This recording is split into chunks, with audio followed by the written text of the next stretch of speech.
今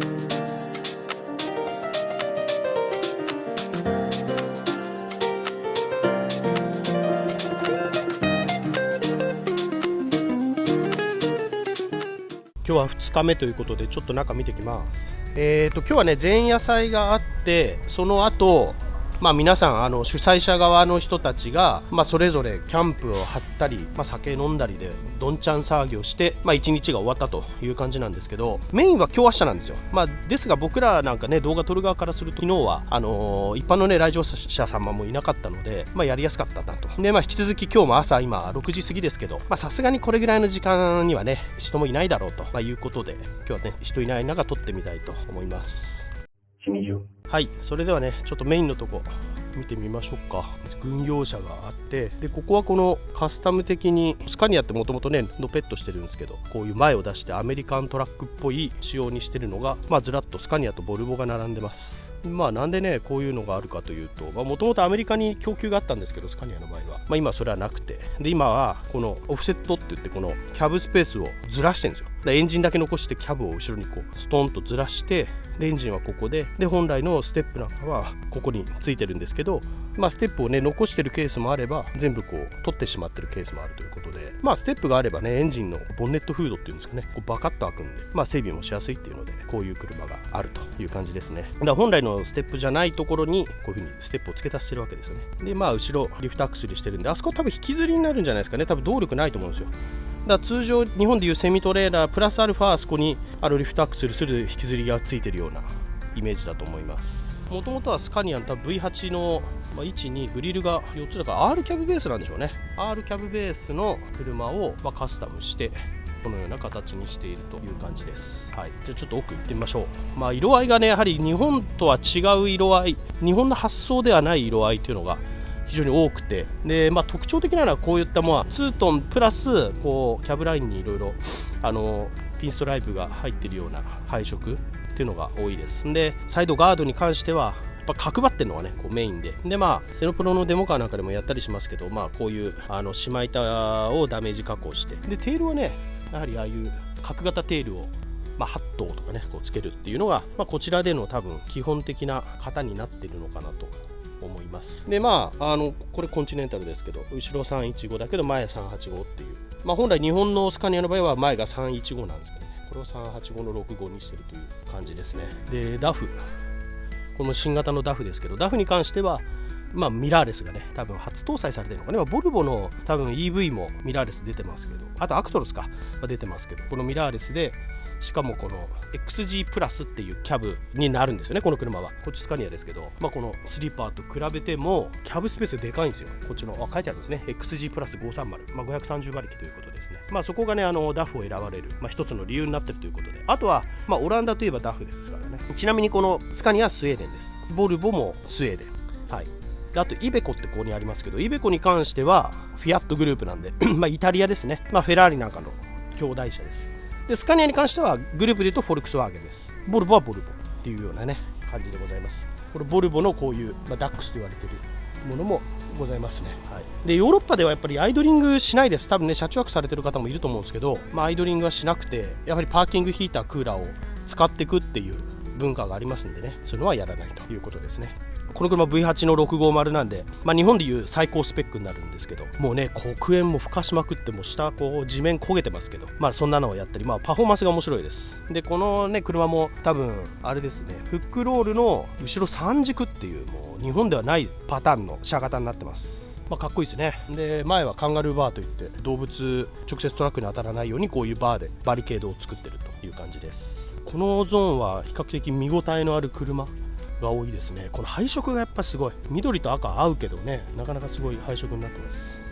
見ないですね。でホイールなんかもね、この塗り分けがまたおしゃれだったりしますよね。であとこちら、クレーンなんですけど、これ HMF っていうメーカーなんですかね。もうすごいしなってますけど、めちゃくちゃ高いらしいです。だ日本でいうと4段クレーンとか5段クレーンとかあるんですけど、そういう考え方ではなくて、結構短いピッチでシリンダーがバババッとついてるんで、何段階にも多分こう分かれてこう下がってくるんでしょうかね。でベースが R500 なので、直録のモデルですね。で変わってるのがこのフロントにこうフロントをこう膨らませて、下にもアウトリガーがねフロントにもつくっていうこれ面白いです。なかなかちょっと見れないタイプです。でロールーフですね。日本だとはローリーとかロールーフが多いですけど、もうそれ以外ではね見ることができない。でこの交渉4軸も当然ながら見ることができない車型になっております。385の55ですね。だからさっき65だったからワンサイズ、ちょっとサイドウォールが小さくなるようなイメージですね。後ろは多分リフトアクセルもするし、こう 4WS みたいに切れるあれになってるんで、ダブルタイヤじゃないです。ここまでがダブルですね。ここはもうシングル通ってる感じです。おしゃれですね。この一つ一つの工具箱も全部多分ステンかなこれね。でステンでこういう細かいとこもこう開くようになってるんでしょうかね。こう細かいとこも全部収納にしてるっていう、ものすごいですよ。すごいな。はい。でやっぱ要所要所はこうアピトン敷いてます。やっぱり滑るんでね、こういう鉄だとこう車輪がかかるとこはこうアピトンつけてるような感じですかね。どれもね基本的な型は似てるというか、フルトレーラーですね。こちらありますけど、こっちはセミトレーラーだけどやっぱかっこいいですよね。で双輪エーサスなんですね、スカニアって。だから全部下がるし、で箱も下がるし、バランス的には非常にかっこいいですけど、僕らなんかからするとフルトレーラータイプの方が見応えがあるというか面白いです。でヨーロッパに関しては基本的に高さが 4.1 とか 4.2 が限界です。日本でいう 3.8 よりも高い位置を確保できます。だからちょっとねこう縦長な印象ですけど、この車だと530S となってるんでS キャブなんですよ。だけど面白いのが高さは日本より高いけど長さはね 12m 確か単車で取っちゃいけないんですよ。なのでちょっとこう短めの長さになってるっていう、その代わり後ろにフルトレなんでね連接してるような形です。この車は何なんでしょうね。でも横も開くし、でも外エバついてるから多分冷凍車なんでしょうね。冷凍車でベースは S キャブのスリーパーですね。マフラーはねこれ左に出るんですね。日本のはね右に出てくわけですけど、後ろも315でやっぱりここもリフトアクセルするタイプになってますね。はい。ここもシングル1本になってます。でこういうところストランズのライトセノプロでも使ってますけど入れてたりおしゃれですね。こう縦に、タイヤ灯なのかなこれは意味合い的には。インストラはおしゃれですけどなんせでもねこれ全長オーバーしないのかもね。ここでしょ全長は。だから多分オフセットしてるから作業灯というかタイヤ灯は多分法的に日本で使っても多分いけるのかもしれない。でここに跳ね上げゲートついてるんで、おそらく切り離して跳ね上げで下ろしてなんか荷物を下ろしたりとか、こっちはこっちで先に納品するんでしょうね。これもサーモキングの多分冷凍機だと思いますけど、フロントが小さいですね。タイヤなんだこれサイズ265か、40低床に使ったりする、冷凍車によく使うタイヤサイズですね。26570でこっちが同じですね265っていうことで、こっちの方が多分箱内はいっぱい取れるんでしょうね。で全部それぞれ横開きしてでリアもこういう作りになって面白いですね。観音のロックバーのキャッチが日本とは違う形になってます。これ DK だからどこの国なんだろうな。ドイツか。ちなみにこのナンバーで NL って左が書いてありますよね。あれは全部要はオランダです。オランダのナンバーです。で EU 圏内でライセンスプレートの形状っていうのは全部同じなんですよ。だから国またいでいくときも左側の青い部分 NL だったらオランダとか、その国によっていろいろあるんで、それちょっと別途添付します。なんでヨーロッパのイベントで陸続きになってるんで車を持ち込みやすいっていうのもあるんですけど、今回セノプロはね自社で船使ってね持ってきましたけど、普通はそんなことはしない。なかなか日本から来るのは大変だったわけですけど、でこちらは車載車重機運搬車になるんですかね。このね星マークの軍隊で、これでも何のマーク？スイス？どこのあれなんだろうな。これは K マークついたケスポーラーですね。でも NL だから車はやっぱりオランダの車ですね。このね多分ハブの部分っていうのはトレーラー作れないですよ日本で。だからトレックスなんかのトレーラーも全部ねこのハブがくっついてるんですよね。どうしてかはちょっと分かんないですけど、日本じゃなくて多分それを輸入して在庫してトレックスさんなんかはトレーラー作るときに使ってたりします。で細かいやっぱ工具箱類がねほんと綺麗ですよ。多分アルミを曲げてるんだろうね。ヨーストの電動の足だね。なんかね特に同じ作りっていう感じですかね。日本であまり見ることがないのはダフとかでしょうかね。やはりこれ一番多分モデル的には新しいので、天板もこれあれなんだね、六角ですごいね。これだってもう一から作るしかないからね。多分既製品がないからもう何百万ですね。この多分半分ぐらいの高さでも多分200万とかするんで、400-500万下手したらするぐらいのものです。あとはどうなんだろうね、仮装で言うとここがバックライトなのかな。おしゃれだね。やっぱオレンジが結構オランダって国はオレンジがなんか、国の色みたいな感じになってるらしくて、オレンジの車も結構多かったりします。ただね基本ワインレッドに差し色入れるような、車が多い印象ですね。ベースこれなんか多分 770S だから、日本でないスペックのスカニアです。一番最高の馬力ですね。530のねスキャブとかこれ新型だね、多分スーパーですね。まあフェイクでなければ、普通はR520 なんでね、これ10馬力上がってるんですよ、新型になってから。まあなので 530S フェイクでなければこちら新型ということですけど、まあでもセンサーカバーついてるんで、もしかしたらね新型だったらね内装見せてほしいですけど、はい、非常にシンプルですね。アドブルがここなんだ。面白い。ロールーフで同風板付きだ。珍しいですね。かっこいいな。やっぱこういう色ちょっといいなと思うな。塗装なんかもまあやはり日本でもねトラックって頑張ってはきてるんですけど、こっちの方の考え方ってトラックを大切に本当に使っていくっていう考え方があって、塗装なんかでも本当に凝っててめちゃくちゃお金かかってたりする車もあります。で通常ね僕らなんかも中古車販売で塗装するんですけど、かかってもね何百万でしょうみたいな、感じなんですけど、感覚的には、しかしながら実際には何千万かかってる車とかねこの中のスペースにあったりします。あとここなんか面白いな。これは何だろう。フレッシュグループってなってこの店になってるってことなんかね、自動ドアのなんか、入り口みたいになってるし、移動販売車の化け物みたいな、イメージなんでしょうかね。フルーツショップみたいなトラック、フレッシュグループ、フレッシュ読めないからね。はい、すいません。それでもね YouTuber 海外で一応やってきますんで大丈夫です。このクラスをなんか見ると申し訳ないですけど、日本はもう全くもっても勝負にならないですね。このマンっていう車型、船のエンジンなんかでも有名なんですけど、あんま日本ではね馴染みがないですけど、たまに消防車とかで使ってる日本でもあります。でもほとんど日本には輸入されないです。なぜならこちらもフォルクスワーゲングループで親会社はスカニアと同じです。なんで、国別で供給されてる感じですかね。スカニアは車としてはスウェーデンで、マンに関してはドイツの車なんですよね。なのでドイツは主流ということなんですけど、歴史上の観点から言うとオランダとドイツって非常に仲が悪かったというか、ドイツがオランダをね支配してた時期があるんで、国民同士は仲良くないんですね。だから双方マンとかあんまりオランダでは走ってないし、ドイツではあまりダフとかオランダの車が走ってないようなね、そんなお国柄の事情もあったりするみたいです。しみじゅん、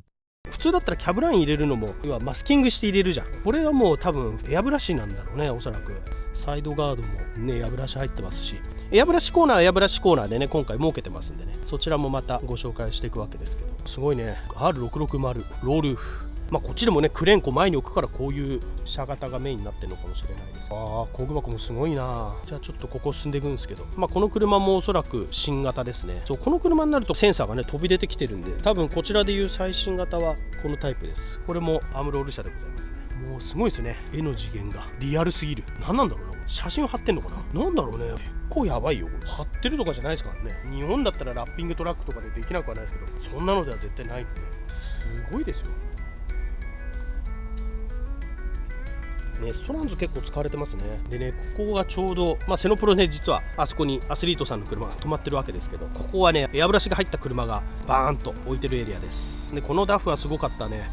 オーディオがもう中とかもすごくてオーディオだらけで、もっとすごいのがなんといっても後ろにもオーディオがついてるっていうね。ここにスピーカーつけるかっていう、ここからだからイベントとかで音楽も出せますっていう、そんな感じのトラックになってます。でもこのエリアは本当エアブラシはすごいですね。でここに我らセノプロの車があります。やっぱり今までヨーロッパの車でヨーロッパのカスタムをした車しかなかったイベントに、日本流のカスタムを持ってきたっていうのでめちゃくちゃ注目されてました。で何がねヨーロッパ風のカスタムではないのかというところになるんですけど、一つ目はこのエアロですね。エアロの形状がこういうね丸を帯びてる。これもアルミをだんだんって曲げたものをちょっとパテで鳴らして作った非常に手の込んだものになってますし、あとはここの横ですね、このグラインダータトゥーっていうのがねこっちではないんですよ、文化として。なのでそれがねまず目を引いたっていうのと、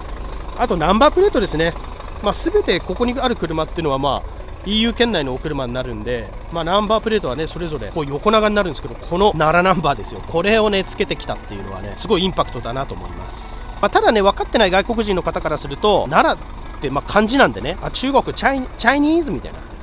チャイナの人でしょって中国の人でしょみたいに言われたりもしてたんですけど、そこはねちょっと、瀬野社長来てるんですけど、ジャパニーズフラッグっつって旗を見せてですね、おージャパニーズみたいな感じでね皆さん認識してくれたりとかしてました。そんなセノプロの車ですけど、どうでしょうね。ちょっとこの辺になるとはもうスペシャルな車が多いんですよ。もうショーで入賞して入ってくるような車がここにはずらっと並んでおります。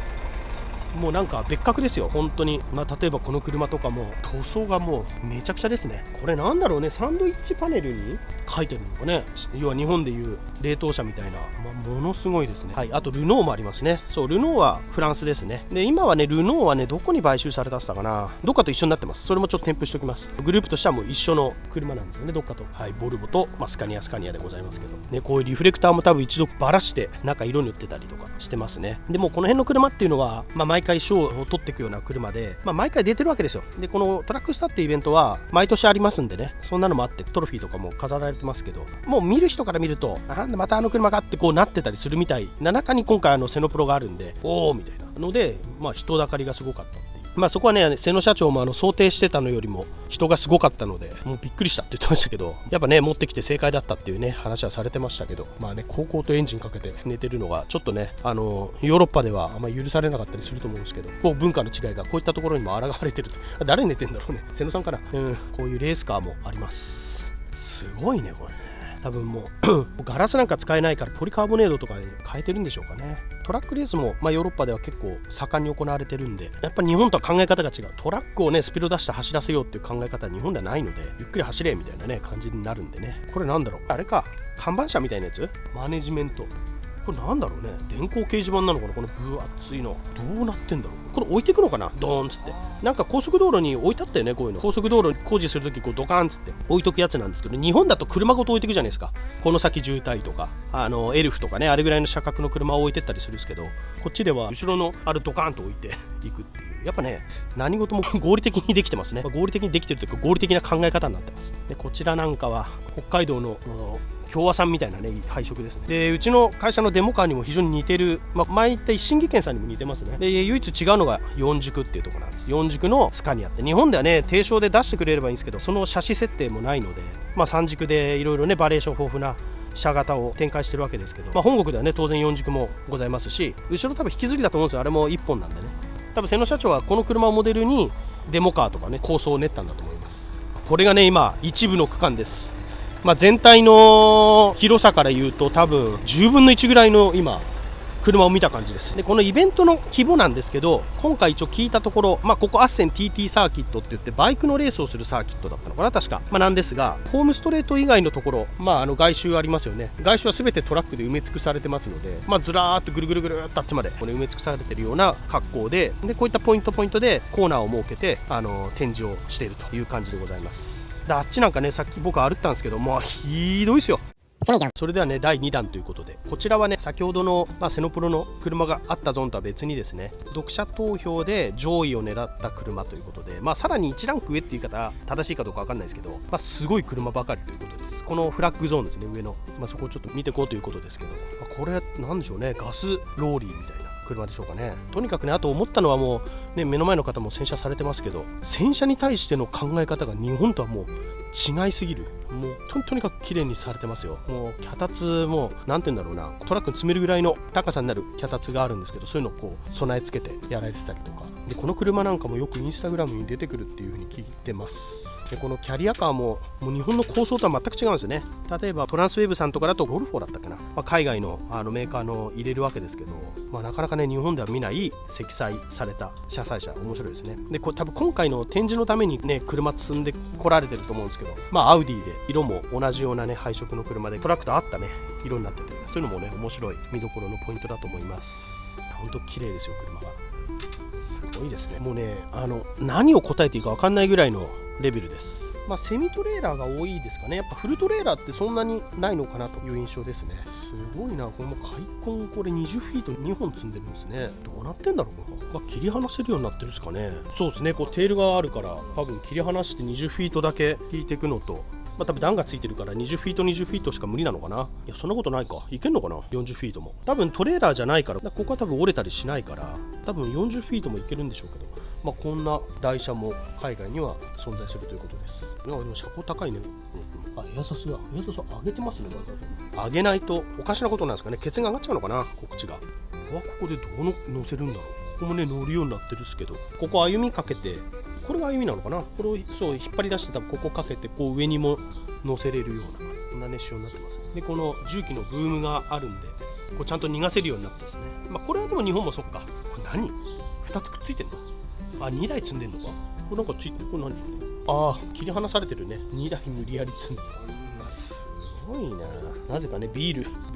置いてありますけど、やっぱりでも台数的にはスカニアが圧倒的に多いかな、そんな気がしますね。もうすごい。この車のすごいのは鋼鉄運ぶ専用車なのかな、木材運搬車かもしれないですね。その、どっちもいけるタイプなのか。ここがね、多分こうスライドするのね、車軸を短くしたり長くしたり、そういうのができるというのと、あと後ろにクレーンがついてるんですね。なのでこのクレーン使って下ろしたりできるっていうので、こちらの車ってクレーンもそうだし、例えばこの隣、こちらだとフォークリフトが後ろにくっついてるんですけど、200作業にやっぱフォークリフト、日本だったらね、その場所にあったりどうこうっていうのがあると思うんですけど、郊外のところに行ったりするとフォークリフトとかなかったりするんで、もうフォークリフトを積んでいきましょうっていう考え方なんですね。で、自分で荷下ろししたりするっていう。タイヤが3本で、見ての通り90度曲がるんで、結構旋回能力は高いです。で、フロントの方はリーチフォークみたいにこう爪自体をこうゴーって出せるんですよ。ちょっと幅が広くて使いづらそうには見えるんですけど、皆さん器用にすごい狭いところでも使ってました。だからテールランプもついてるんですね、このフォークリフトに。で、これどう連動するんだろうね。つなげてんだろうね、なんかどっかセンサーみたいなんで。ある、これだ。これで多分テールを充電兼ねて、多分電気だもんね、これ電気フォークだから充電と多分テールの連動が多分できてるんだと思うんですね。こういうのがね、考え方が本当素敵ですよね。で、横はお話ししたことあると思うんですけど、ウイングっていうのが海外はないです。なんでこのカーテンサイダーというものなんですけどね、セノプロではバーサスオメガ社っていうところが作ってる、そういったものをお見せしたことあるんですけど、基本はこうベルトをバッチンってベルトをね、何箇所も止めてやるタイプがまだまだヨーロッパでも主流な感じしますね。タンクローリーもここのね、オーナーさんかあれですけど、めちゃ磨いてましたね昨日。もうひたすらこのタンクとキャブとビカビカです。本当だから天気だけはどうしてもねコントロールできないんですけど、おかげさまで今日土曜日、明日日曜なんですけど、土日では非常に天気いいということなので、皆さんね、それもあってかすごい気合が入ってました。そういうのを見るとね、本当僕もねトラック乗ってる時そんなにまめに洗車してなかったんでね、ちょっとね申し訳ないなという気持ちにもなったんですけど、これが XG プラスっていうキャブですね。本当横がもう、サイドデフもついてるから余計ですけど、後ろがもう長いですよね。本当ダフかっこいいですね。やっぱ XG プラスばっかだもんね、こうダフのカスタムカーはね。内装もこれ全部張り替えかな、真っ白になってる。こちらフルトレーラーだ。すごいエアロがあちらもかっこいい。すごいな。スーパーって書いてありますけど、ヨーロッパでは日本より早くスーパーのモデルが出てるということで多いですね。はい、こんな感じでショーに出る部門ということで撮影してきましたけど、ヨーロッパはとにかくトラックに対しての愛がすごいっていうことでね、陽気な方も多いですしね、非常にね楽しめるイベントで、皆さんもこういったトラックを見ていただいて、日本のトラックとか国にもよると思うんですよ。東南アジア僕もね何回か行きましたけど、やっぱあっちはねトラックじゃなくて乗用車のカスタムが多いんですけど、こっちはね乗用車のカスタムってあんまないんですよ。見ない改造車みたいな。でもねトラックは非常に多い。物流っていうものに対して、非常に国としてプライドを持ってやってるっていうかね、かっこいいものとしてね、皆さんこう築き上げて、それを保ってどんどんいいものにしていこうって、すごい垣間見ることができました。やっぱこれを見てね、僕もちょっと日本っていうのもね、やっぱりそういった流れにしたい。その社長はそういう風に考えてるわけですけど、物流を魅力ある業界にしたいというのはね、思いがすごいね伝わって僕も感じましたんで、日本でもそういったのが伝わるような動画を今後も撮っていきたいと思います。はい、それではねまた動画企画して撮影しますので、お時間さえご視聴いただければありがたいです。それでは次回までご覧いただきありがとうございました。失礼します。